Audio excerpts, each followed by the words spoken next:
Yeah! ఇక్కడ 2 ఫ్లాగ్‌ల మధ్య నన్ను హోస్టింగ్ కూడా పెట్టారు. అట్‌లీస్ట్ ఎలాగో ట్రంప్ గారు రాలేదు. దీని అన్నిట్లో నేను ఒక ట్రేడ్ నుంచి వస్తది. అండ్ దానికి ఒక ఇదే ప్రూఫే ఏంటంటే థియేట్రికల్ రైట్స్ రాజు గారు తీసుకోవడం.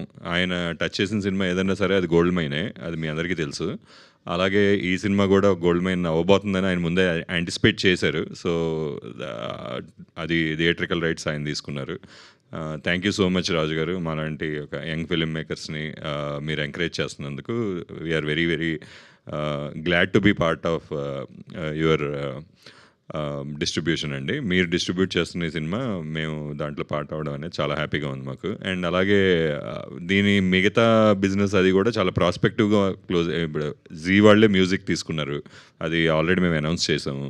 అండ్ ఓటీటీ డీల్ కూడా లాక్ అయిందండి. అంటే ఇదంతా ఎందుకు చెప్తున్నానంటే ఒక చిన్న సినిమా యాంటిసిపేషన్ని బిల్డ్ చేసుకుంటూ వచ్చిన తర్వాత పాజిటివ్గా బజ్ క్రియేట్ అవుతుంది అని అంటే ఫస్ట్ మీ మీడియా నుంచి, తర్వాత ట్రేడ్ నుంచి, ఇలాగా నెక్స్ట్ ఆడియన్స్కి కూడా త్వరలో రీచ్ అవ్వబోతుంది. And I think that is going to be on May 1st.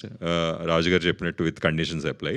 అన్నీ అనుకున్నట్టు జరిగితే May 1st థియేటర్స్లో కలుద్దామండి. ఇంకా ప్రమోషన్స్లో భాగంగా మళ్ళీ మిమ్మల్ని కలుస్తూ ఉంటాము.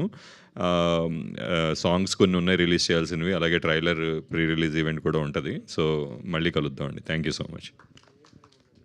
థ్యాంక్ యూ భానుకిరణ్ గారు. చాలా ప్రమోషన్స్ చేయండి. బట్ ఇలాంటి ప్రమోషన్స్‌లో నన్ను మళ్ళీ కశ్యప్ గారితోనే మాట్లాడుకోవాలి. ఇదంతా మీకోసమే డిజైన్ చేసాడు కశ్యప్.